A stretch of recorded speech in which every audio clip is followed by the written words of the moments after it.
There are a lot of government programs that haven't been looked at in a long time.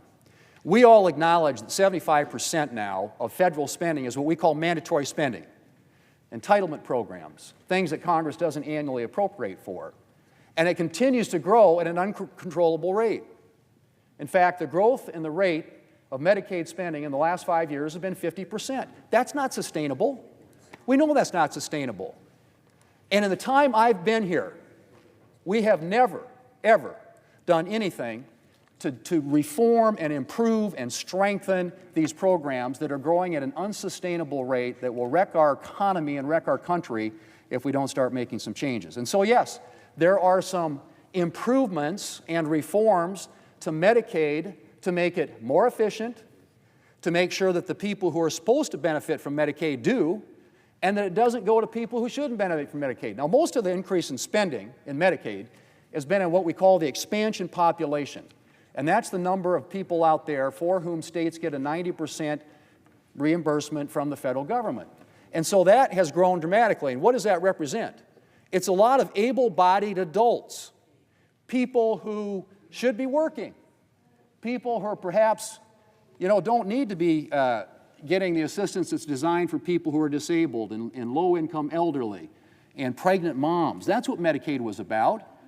And states have, with the federal government, a partnership shared for the years at a traditional rate. The expansion population is 90% paid for by the federal taxpayers. And so what do states do? They game the system to get more federal money. They add more people to the rolls. And so you have people on the rolls today who are here illegally, you have people on the rolls here today who are not eligible for this program, and you have people here today for whom there is, in that program, for whom there's no work requirement. And so what this does, it makes some reforms, one of which includes work requirements. I don't think that's a novel concept. It certainly isn't a concept that I think most Americans would disagree with. In fact, it was a Democrat president. Back in the 1990s, there was something called welfare reform. Bill Clinton, a Democrat president, proposed work requirements for welfare recipients. And you want to know something?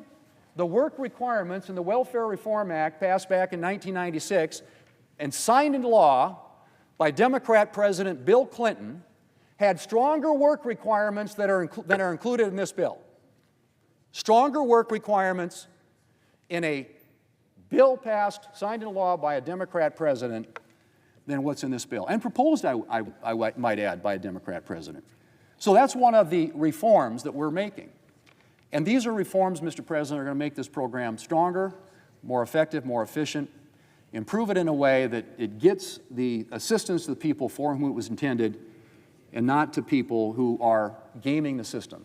And yes, we address the issue of provider taxes, which has been abused. No question about it. It's another way to leverage federal money, get more federal money into the state coffers, and the states have used it for things not just to cover people, but also for other reasons. And you like states like New York and California who've gamed the system. So the whole issue of what we're doing with the Medicaid program is to get rid of the waste, fraud, and abuse, make it work in the way in which it was intended, to cover the people for whom it was intended, and to make sure that we have work requirements included there. To the current policy baseline. Everybody got up last night and they were clamoring and yelling very animated speeches about how the Republicans they're using a current policy baseline. How could they ever do that? Well, you know what? Back in 2012, President Obama, and one of the people who was working for him at the time, named Jeff Zients, used the current policy baseline to make permanent the Bush tax cuts. And what he described it, Jeff Zients described it at the time, he called it the alternative fiscal scenario. That's how they explained to the American people. And then he translated it and said what it is, it's a current policy baseline. So the Democrats have used this before. In fact, they you could argue, pioneered it.